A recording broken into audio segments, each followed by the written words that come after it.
कहता था पापा आईपीएस अफसर बनूंगा, लेकिन दरिंदा बन गया। ये कहते हुए पीयूष के पिता पूरी तरह से फक पड़ते हैं और उस लम्हे को याद करते हैं जब पीयूष ने पहली बार कहा था कि पापा बड़ा होकर आईपीएस अफसर बनूंगा। लेकिन आईपीएस अफसर तो छोड़िए, पीयूष एक अच्छा इंसान नहीं बन पाया। एक लड़की के साथ जिसे अपनी वो गर्लफ्रेंड मानता था, उसके साथ हैवानियत की सारी हदें पार कर दी है। कत्ल, ना सिर्फ उसका कत्ल किया बल्कि कत्ल करने से पहले और कत्ल करने के बाद उसके साथ रेप जैसी दरिंदगी वारदात को अंजाम दिया है। यहाँ पर पीयूष के पिता, जिनका सिर्फ इकलौता बेटा था पीयूष, उसके बावजूद वो अपने बेटे के साथ नहीं खड़े हैं, इंसानियत के साथ खड़े हैं, न्याय के साथ खड़े हैं और कह रहे हैं कि इकलौता बेटा होने के बावजूद मुझे पता है कि उस बाप पर क्या बीत रही होगी जिसकी बेटी के साथ इतनी घिनौनी वारदात को अंजाम दिया गया, क्योंकि मेरे भी दो बेटी है। और मैं अब न्यायालय से दरख्वास्त करता हूं कि इस केस को फास्ट ट्रैक चलाया जाए, जल्द से जल्द पीयूष को कड़ी सजा दिलाई जाए। यहां तक कि उन्होंने ये भी कहा है कि मैं ना से उससे मिलने जाऊंगा, हमारे परिवार में कोई उससे नहीं मिलेगा और ना ही मैं उसके लिए कोई वकील कराऊंगा। माँ जो है पूरी तरह से टूट चुकी हैं।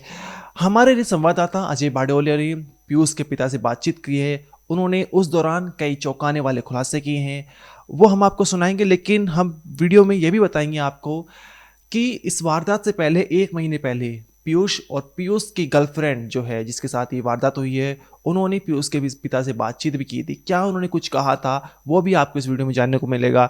इसके अलावा पीयूष ने किस तरह से अपने पिता को बेवकूफ़ बनाया, कैसे वो उनको गुमराह कर रहा था जहाँ पर, और एक पूरी तरह से नशे का आदी हो चुका था, इसके बारे में भी आपको वीडियो में जानने को मिलेगा। लेकिन सबसे पहले आप पीयूष के पिता की जुबानी से उन्होंने बताया है कि कैसे उनका एक बेटा जो है एक दरिंदा बन गया था। जब हम वहाँ गए तब हमें घटनास्थल का पता चला। और तब मुझे पता चला कि उसने एक घटना कर दी जो जघन्य अपराध है, जो किसी तरीके से माफी लायक नहीं है। और जो दरिंद करते हैं उसने उसने एक करा है। तो मैं न्यायालय से यही निवेदन करता हूँ, उसे कड़ी से कड़ी सजा मिले और ये मामला फास्ट ट्रैक पे चलाया जाए ताकि जल्दी जल्दी न्याय मिले। इसके अलावा मैं ये भी कहना चाहता हूँ कि मैंने जब लड़के से पूछा था कि ये लड़की कौन है, तो लड़के ने बताया था कि मैं इससे शादी करना चाहता हूँ। तब मैंने उससे बोला कि बेटा अभी पढ़ाई कर रहे हैं, पहले पढ़ाई पूरी कीजिए, उसके बाद शादी तेरी करनी है, शादी करना है और करेंगे तेरी शादी। तब मैंने कहा था कि मेरे को लड़के से बात करा दो। उसने लड़की से बात करी।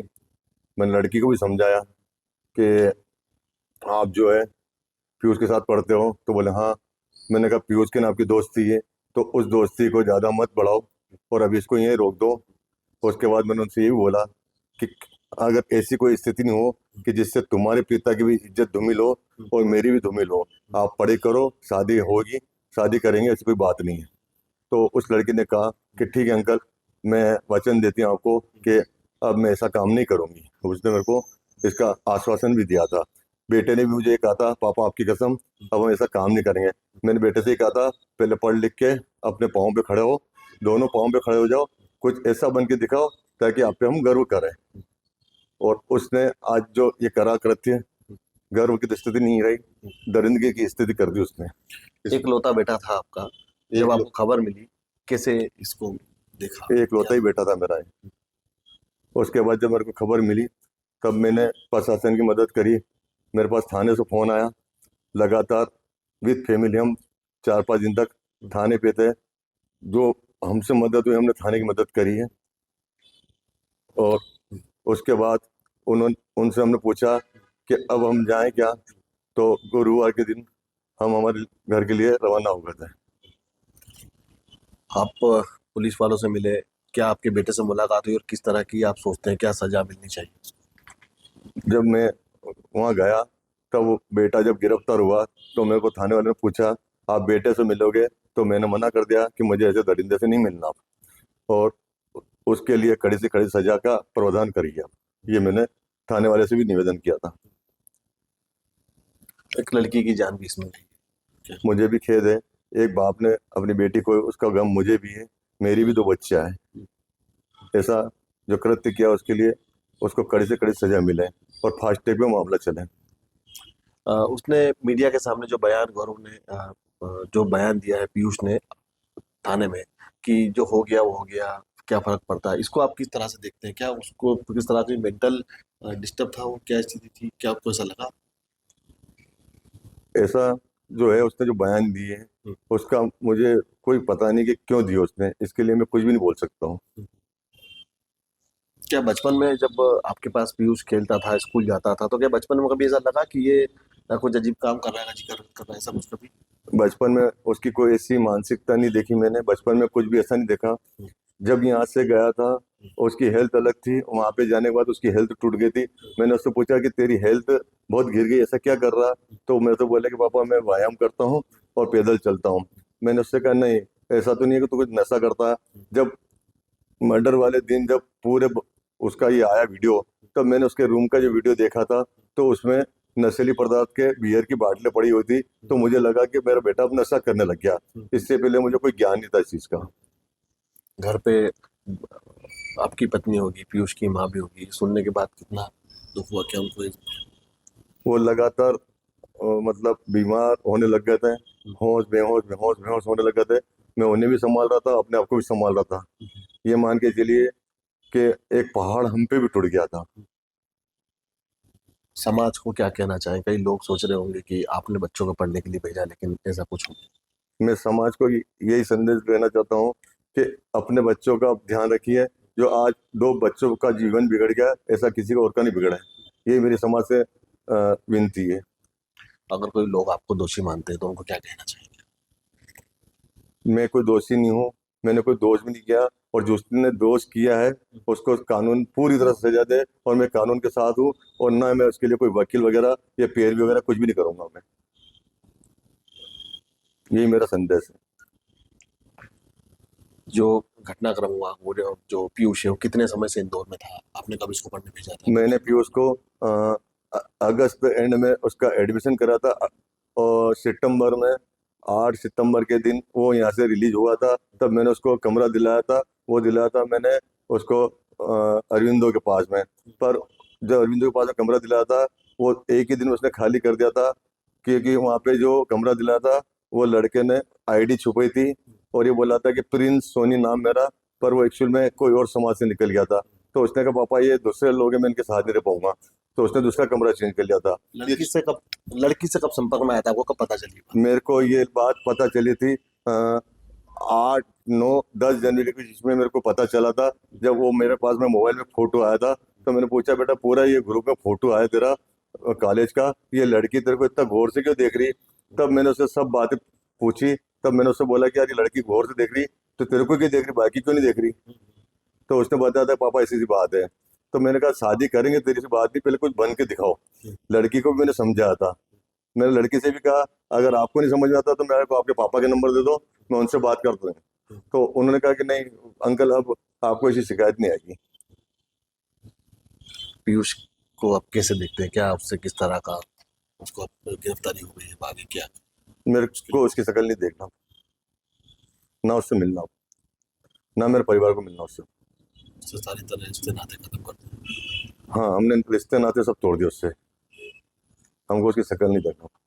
सितंबर 2025 में मंदसौर का रहने वाला पीयूष अपने पिता के साथ इंदौर आया था। यहाँ पर पिता ने उसे एक किराए का कमरा दिलाया था जहाँ पर वो अपने एक रूम पार्टनर के साथ रहता था। लेकिन इसी महीने में उसने अपने पिता से कहा कि उसका जो रूम पार्टनर है वो हुक्का और नशे का आदी है, इसलिए मैं रूम छोड़ना चाहता हूँ। लेकिन पीयूष ने एडवांस दे दिया था। इसके बाद पीयूष के पिता ने रूम पार्टनर से बातचीत करने के बाद उसका जो आधा एडवांस है वो पीयूष को वापस दिलवाया और उसको एक पीजी में कमरा दिला दिया।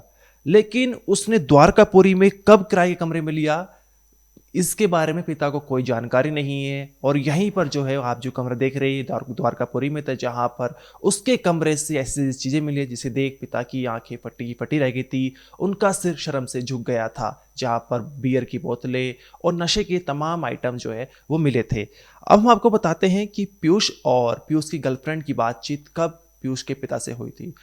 तो वारदात से करीब 1 महीना पहले, लगभग जनवरी की बात है, जब पीयूष अपने घर मंदसौर गया था, वहाँ पर पीयूष के पिता ने पीयूष और उसकी गर्लफ्रेंड की कुछ नज़दीकी तस्वीर देख ली थी, जहाँ पर दोनों एक दूसरे के काफ़ी करीब आ रहे थे। जब पीयूष के पिता ने उससे पूछा तो पीयूष ने कहा कि ये मेरी एक फ्रेंड है, लेकिन उसके बाद स्वीकार लिया कि मैं इससे प्यार करता हूँ और शादी करना चाहता हूँ। यहाँ पर पीयूष के पिता ने अपने बेटे को सलाह यही दी थी, ये नाराज़गी भी जताई थी कि तुम इंदौर पढ़ाई करने जा रहे हो या फिर ये सब करने जा रहे हो।